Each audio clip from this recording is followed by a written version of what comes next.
अब नहीं आएम दीदी तोरा ससुरारी, अब नहीं आएम दीदी तोरा ससुरारी। जीजा धके आकावारी चुमा ले ले बरियारी, जीजा धके आकावारी चुमा ले ले बरियारी, जीजा धके आकावारी।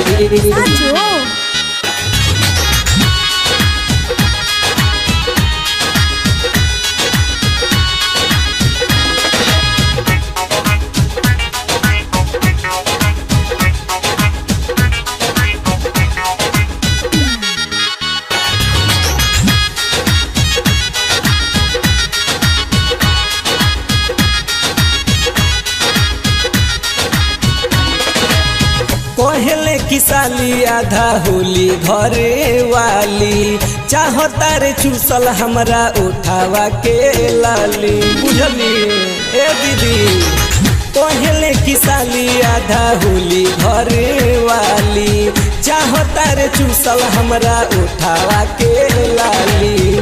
मन कर दीही खूब काटल काटल गारी, मन कर दीही खूब काटल काटल गारी। जीजा धके आकावारी चुमा ले ले बरियारी, जीजा धके आकावारी चुमा ले ले बरियारी, जीजा धके आकावारी।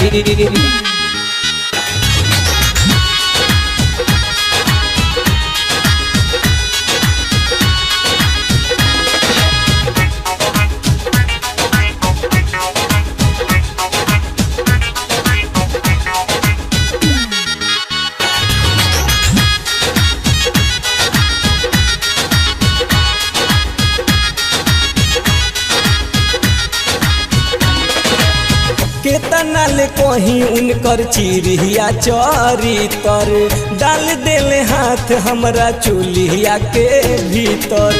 दीदी बोला केतना ले कहीं उनकर चिड़िया चरितर, डाल देले हाथ हमरा चोलिया के भीतर। हमरा के फेरा में उडलिहे कहियो भारी, हमरा के फेरा में उडलिहे कहियो भारी। जीजा धके आकावारी चुमा ले ले बरियारी, जीजा धके आकावारी चुमा ले ले बरियारी, जीजा धके आकावारी।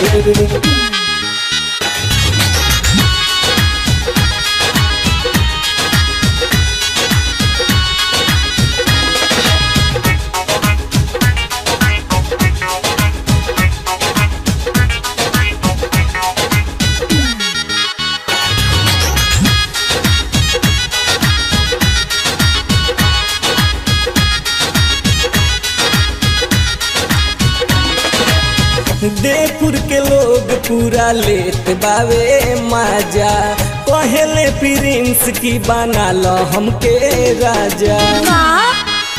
दीदी देपुर के लोग पूरा लेत बावे मजा, कहतार भीम की बना लो हमके राजा।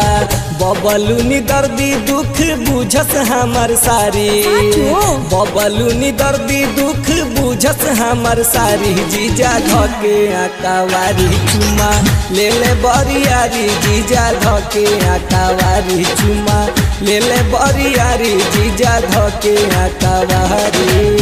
अब नहीं आएम दीदी तोरा ससुरारी, अब नहीं आएम दीदी तोरा ससुरारी। जीजा धके आकावारी चुमा ले ले बरियारी, जीजा धके आकावारी चुमा ले ले बरियारी, जीजा धके आकावारी। जाय दे सालिए नु लगबे।